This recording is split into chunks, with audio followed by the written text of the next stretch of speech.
아멘. 거룩하신 하나님, 이 시간에 함께 말씀을 나눕니다. 성령 하나님께서 함께 해주시옵시고, 참으로 어려운 시대 가운데 우리가 어떠한 자리를 서야 하는지, 어떻게 행해야 하는지를 다시 한번 말씀을 통하여 살피고 또 그렇게 살아갈 수 있는 힘을 허락하여 주옵소서. 감사하며 예수 그리스도의 받들어 기도합나이다. 아멘. 갑자기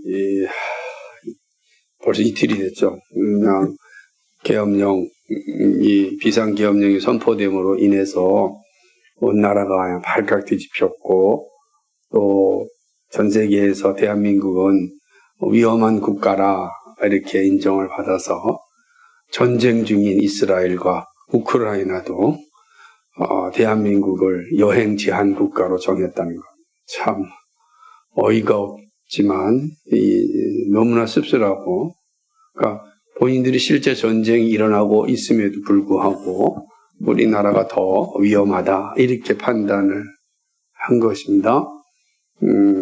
총을 가지고 총보살인을 하는 가능한 이 필리핀조차도 여행 제한 국가로 대한민국을 규정하였다는 말을 들을 때 얼마나 참 마음이 아프고 씁쓸하고 속상하고 화가 났는지 모릅니다. 아마 여러분들도 그렇게 느꼈으리라 생각을 합니다.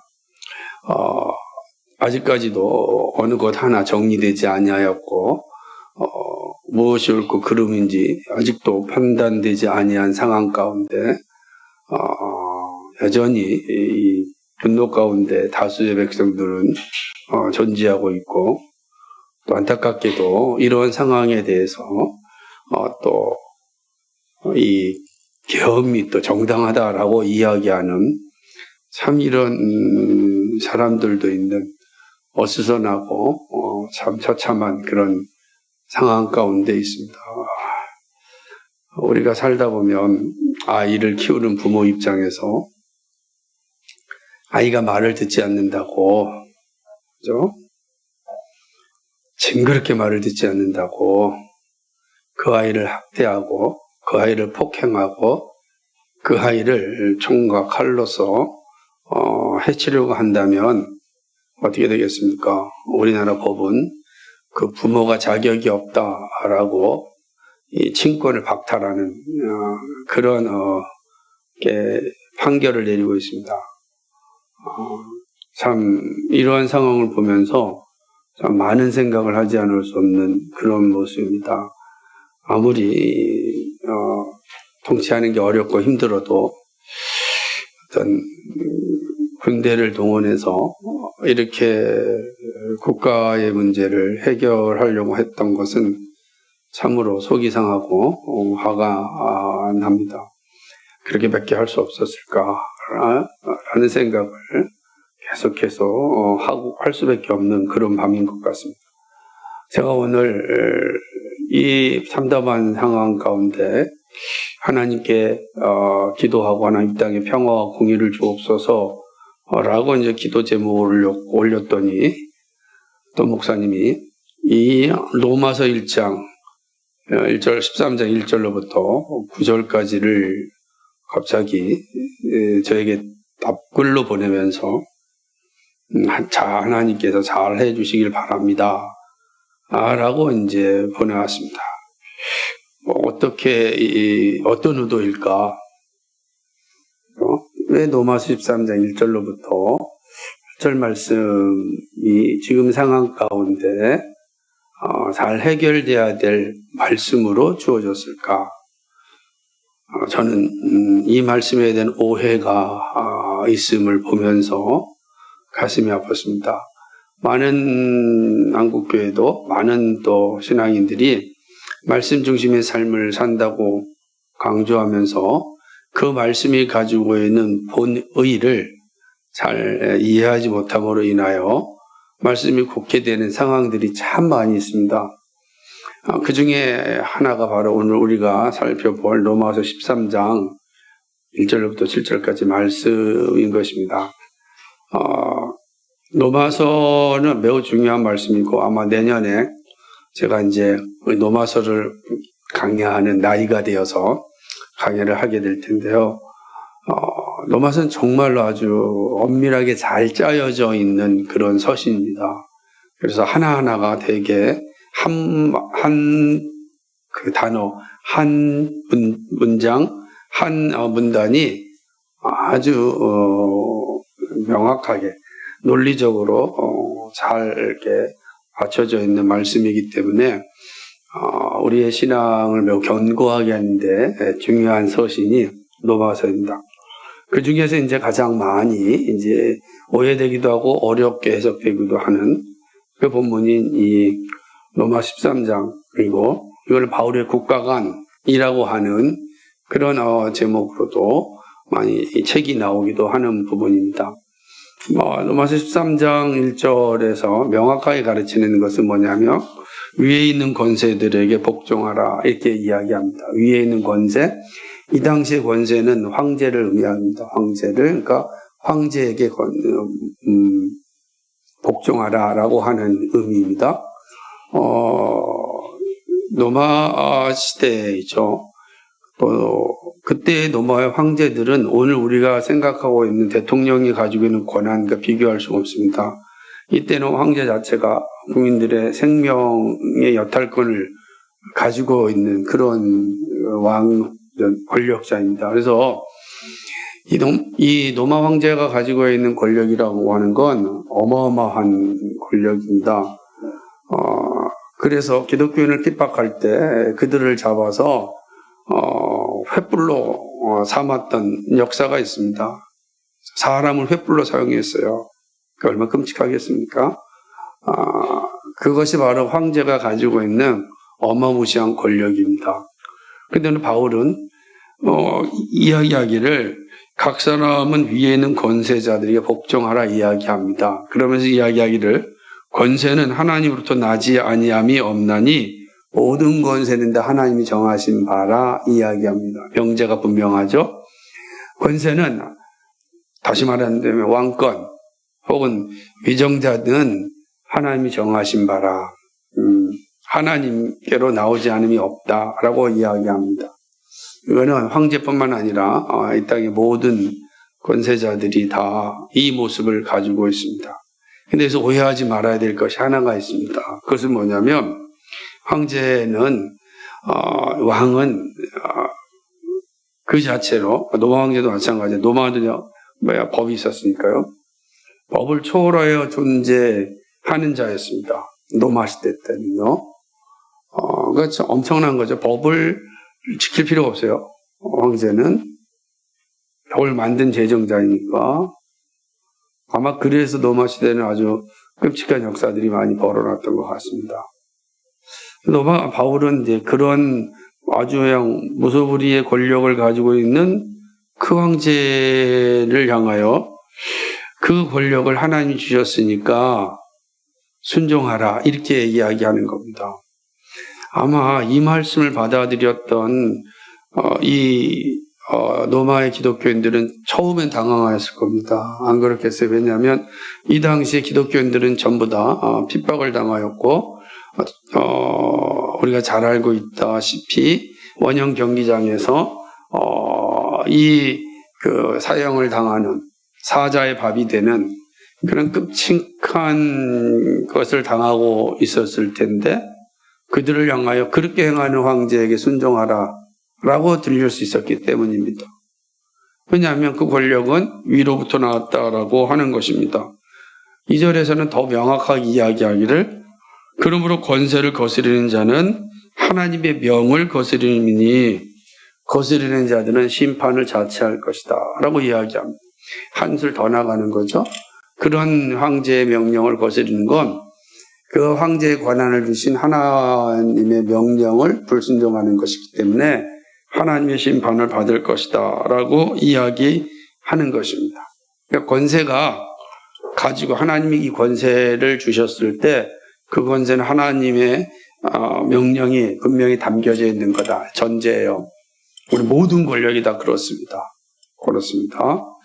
그런데 이제 3절에 가서 그 권력의 한계를 분명히 이야기하는데 1절, 2절만 가지고서 우리가 이 말씀을 대하면 우리는 아주 큰 문제가 나타납니다. 그럼 뭐 스탈린이나 저기 북한의 김정은이나 다 권력자이니까 무조건 순종해야 되잖아요. 그리스도인들은 저항할 수 없는 거죠.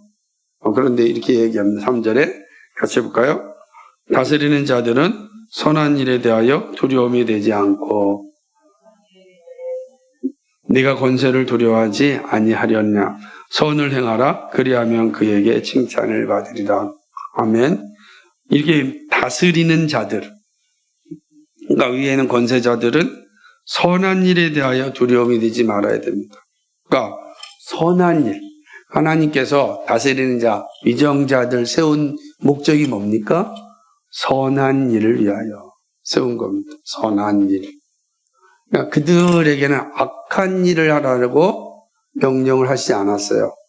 선한 일을 하라라고 하는 것입니다. 그리고 악한 일에 대하여 두려움이 되라. 악한 것에 대해서는 너희가 두려워하라. 모든 권세는 하나님 주셨지만 권세를 받은 자들이 해야 될 일 가운데 하나가 무엇이냐? 모든 선한 일에 열심하는 것입니다. 그러니까 정말로 이 자세를 우리가 아주 분명하게 가지고 있어야 되는 겁니다. 그 권세를 가진 자들이 가진 책무가 뭐냐? 선한 일을, 그렇죠? 선한 일을 하는 겁니다. 악한 일을 해서는 안 돼요. 그건 하나님 주신 권세의 목적이 아닙니다. 그럼 이 말에 뭐냐면 악한 일을 한다 그러면 그것은 하나님이 권세를 주신 목적에 벗어났잖아요. 그렇죠? 자, 우리가 여기서 잘 생각하셔야 됩니다. 우리는 위에 있는 권세자들에게 순종해야 돼요. 왜냐하면 그 권세는 하나님 주셨기 때문입니다. 그걸 다 순종해야 됩니다. 그리고 권세자는 무소불위의 권력을 가지고 있는 권세자는 본인이 하나님이 아니라고요. 하나님이 세우셨잖아요. 그죠? 그 하나님이 세우셨기 때문에 이 권세는 누구에게 순종해야 됩니까? 자기에게 권세를 준 하나님께 순종해야 되는 거예요. 그런데 하나님이 이 권세자에게 어떤 명령을 주셨습니까? 선한 일을 하라고. 이 권세는 선한 일을 위하여 주었다라고 하는 것입니다. 그래서 4절에 보면은 이렇게 얘기합니다. 그는 하나님의 사역자가 되어 내게 선을 베푸는 자니라. 그러죠. 하나님의 사역자가 되었다라고 할 때 이 사역자라고 하는 건 대사라는 뜻이에요. 사자라. 우리가 보면은 대사가 각 나라마다 대사가 있잖아요. 대사라. 여러분 각 나라에 가 있는 대사, 한국에 가 있는 주미대사, 주일대사, 주중대사, 그는 한국을 대표해서 갑니다. 그렇죠? 대통령을 대표해서 갑니다. 그러나 주미대사가 대통령을 대표해서 간다 할지라도 자기 결정을 할 수가 없어요. 반드시 대통령의 결정을 받아야 됩니다. 대사이기 때문에 그런 거예요. 그러므로 본국의 결정과 다른 결정을 하게 되면 대사는 대사로서의 직분에서 박탈당합니다. 보낸 목적이 아니니까. 위에 있는 권세자는 누구다? 하나님께로 보낸받은 대사역자, 대사라는 겁니다. 다시 말하면 하나님의 뜻에 합당하게 행하지 않을 때는 대사로서의 자격이 박탈당하는 겁니다. 이 가르침이에요. 그러면 그 대사로서의 왕이 하는 일이 뭡니까? 선한 일을 하라. 내게 선을 베푸는 자라. 모든 백성들에게 선을 베푸는 자, 선한 일을 행하는 자가 왕의 권력자의 책무입니다. 물론 믿음의 선배들은 여기에 더하여서 교회를 지키고 보호하는 자라 이렇게 신앙고백서에서 이야기합니다. 그러니까 이 두 가지는 뭐 동일한 겁니다. 이게 선한 일이기 때문에 그렇습니다. 선한 일을 해야 됩니다. 온 백성을 악으로부터 보호하는 겁니다. 무질서로부터 보호하는 겁니다. 그죠? 위험으로부터 보호하는 것이 왕의 역할이에요. 권력자의 역할이에요. 근데 권력자가 이를 이해하지 않고 백성을 위기에 빠뜨리고 백성을 어려움에 빠뜨리고 백성을 두려움에 빠뜨리고 백성으로 하여금 참으로 불안 속에 살게 하고 그렇게 행한다면 그 권력은 권력을 주신 하나님을 배반하는 겁니다. 그렇다고 한다면 권력을 주신 하나님을 배반할 때 우리는 그 권력에 대하여 어떻게 순종해야 되겠습니까? 하나님을 배반한 권력에게 순종하는 것, 그건 합당하지 않죠? 그것은 다시 말한다면 같은 동조자가 되어서 하나님을 배반하는 자가 되기 때문입니다. 우리는 그런 권력은 하나님이 보내신 자라고 생각하지 않습니다. 왜냐하면 이미 하나님이 그 권력자를 파면하였기 때문에 그렇습니다. 우리 이 사실 항상 기억해야 되는 겁니다. 그래서 믿음의 선배들은 아주 분명하게 이야기를 모든 권력자는 다 하나님의 법 아래 있다라고 이야기하였습니다. 하나님 법 아래 있다.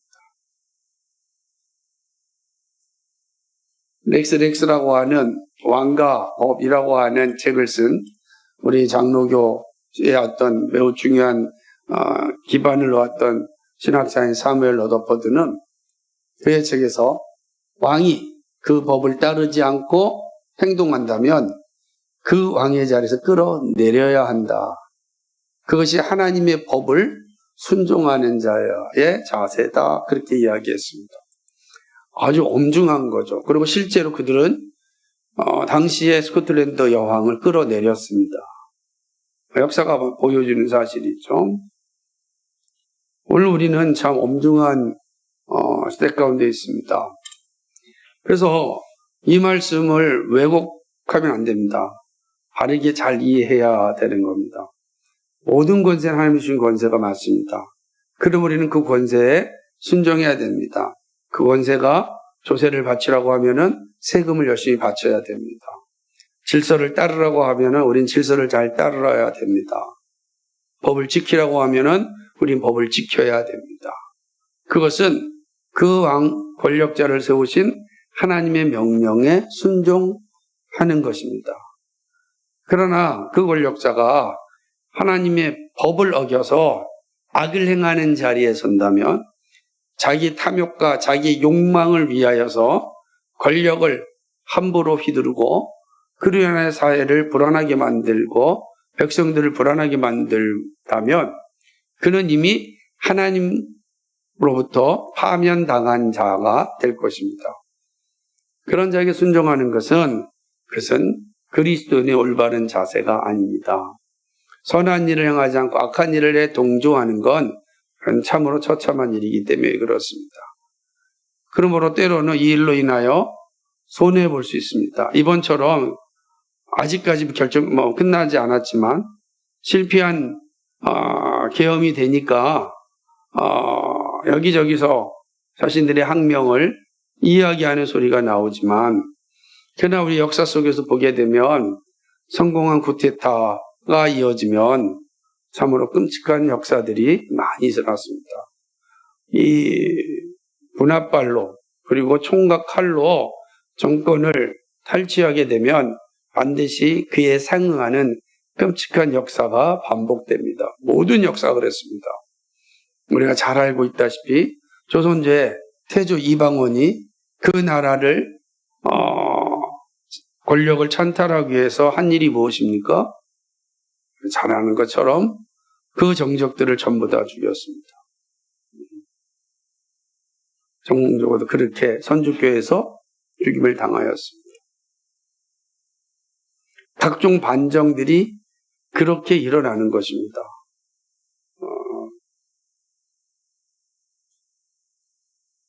그래서 그리스도인들은 가장 중요시 여겨야 될 자세는 뭐냐면 하나님을 두려워해야 되는 겁니다. 하나님의 말씀 앞에 내가 가진 모든 것들이 다 잃어버릴 수도 있고 빼앗길 수도 있고 또는 정말로 모든 것이 다 털려서 정말 고문과 고난 속에 떨어질 수 있더라도 우리는 하나님의 말씀을 지켜야 됩니다. 하나님의 말씀이 옳다라고 이야기하면 그 말씀으로 살아야 됩니다. 쉽지가 않죠.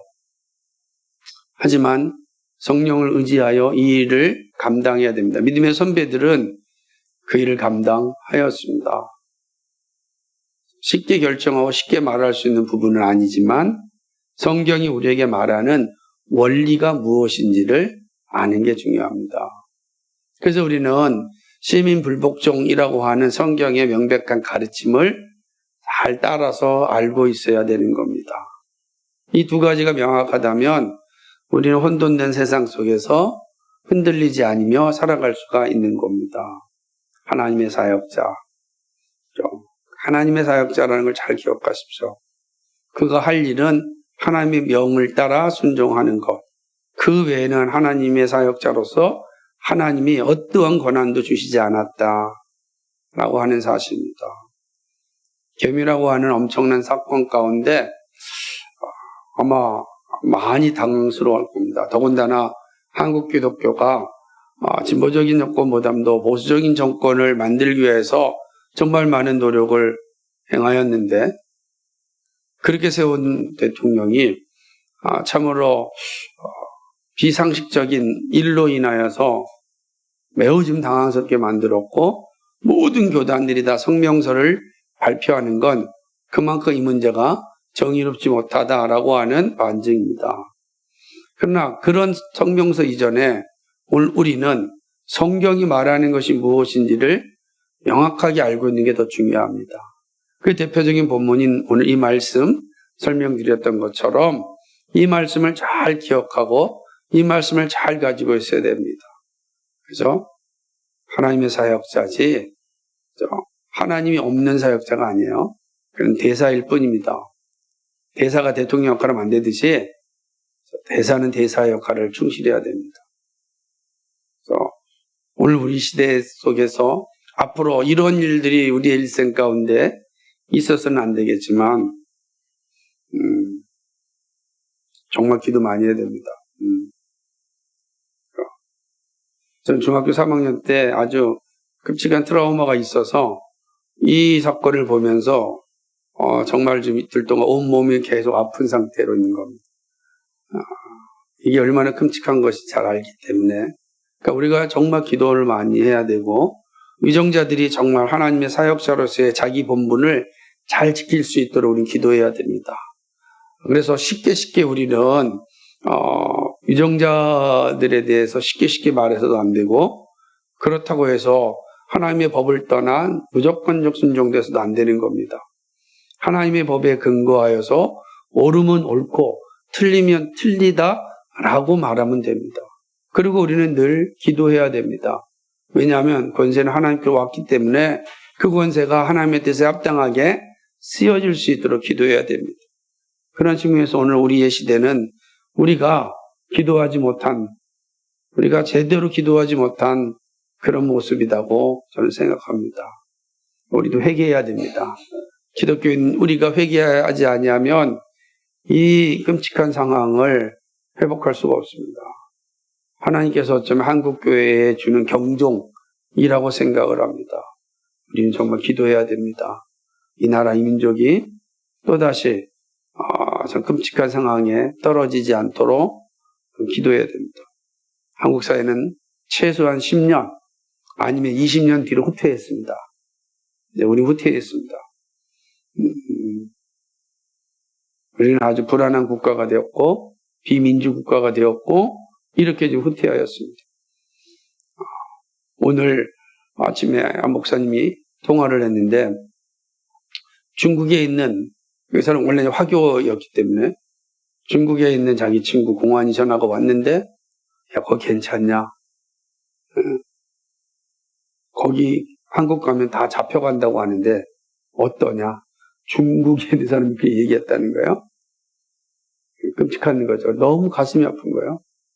그리고 중국에서 와야 될 모든 사람들을 다 중지시켰다고 합니다. 못 오는 겁니다. 우리는 경제적으로도 어려운 상황에 처할 것이고 20년이라고 하는 이 상황이 뒤로 후퇴된 이 시점에 한국교회 또 우리들이 해야 될 자세는 분명합니다. 정말 하나님 앞에 기도해야 됩니다. 더더욱더 위정자들에서 기도해야 됩니다. 그리고 이 땅에 하나님의 공의와 평화가 온전히 세워지도록 우리는 이 말씀에 근거해서 또 기도해야 됩니다. 우리가 할 일은 정말 기도입니다. 그리고 역사의 현장에서 도망치지 마시고 역사의 현장에서 이 역사를 마주하면서 우리가 할 수 있는 일을 다 해야 합니다. 그것이 오늘 우리를 부르신 하나님의 뜻이라고 생각합니다. 이 밤에 우리가 정말 온 마음을 다하여 함께 기도하는 그런 시간을 가졌으면 합니다. 그래서 오늘은 나라와 민족을 위해서 좀 더 깊이 있는 기도, 그리고 우리가 합당하지 못하게 살았던 모습에 대한 기도를 함께 했으면 좋겠습니다. 거룩하시고 자비하신 하나님 아버지, 참으로 엄중한 시대 가운데 저희들 기도합니다. 하나님, 우리의 불충을 용서하여 주시고 우리가 아버지 더 기도하지 못했던 이 죄악을 용서하여 주시고 하나님 아버지, 위정자들이 선한 길로 갈 수 있도록 저들이 지혜를 가질 수 있고 하나님의 명령을 따라 아버지 그 길을 잘 감당할 수 있도록 기도하지 못한 우리의 죄를 하나님 용서하여 주옵소서. 하나님 아버지, 시간에 간절히 간구하고 소망합니다. 아버지 하나님, 이 땅에 하나님의 공의가 하나님의 평화가 임하기를 소망합니다. 불의한 것들을 아버지여 다 없애주시옵시고 공의롭고 정의로운 것들이 잘 세워져서 온 국민들이 아버지여 평안함과 아버지여 기쁨으로 일상을 살아낼 수 있도록 주여 도와주옵소서. 하나님, 경제적으로도 어려운 상황이 오고 있습니다. 주님 붙잡아 주시옵시고 이 일도 잘 이겨낼 수 있도록 주여 도와주옵소서. 국격이 많이 아버지 하나님 훼손되었습니다. 오 하나님, 저희들이 불충하시는 주님께서 도와주셔서 다시금 아버지 세계 가운데 대한민국의 아름다움을 다 증거낼 수 있도록 주여 인도하여 주시고 함께하여 주옵소서. 만군의 하나님 아버지, 우리가 또 환우들을 위해서 기도하였고 교회 행사를 위해서 기도하였습니다. 하나님 아버지, 모든 것들이 하나님의 손에서 아름답게 이루어지기를 소망하오니 주님 은혜 베풀어 주시옵소서. 하나님께서 합력하여 손을 이루어 주옵소서. 내일 김장도 아버지 입주년 기념도 하나님, 우리들은 부족하고 약하지만 성령님 함께해 주셔서 선하고 아름다운 열매가 잘 나타나도록 인도하여 주옵소서. 감사합니다. 감사합니다. 예수 그리스도의 받들어 기도하옵나이다. 아멘.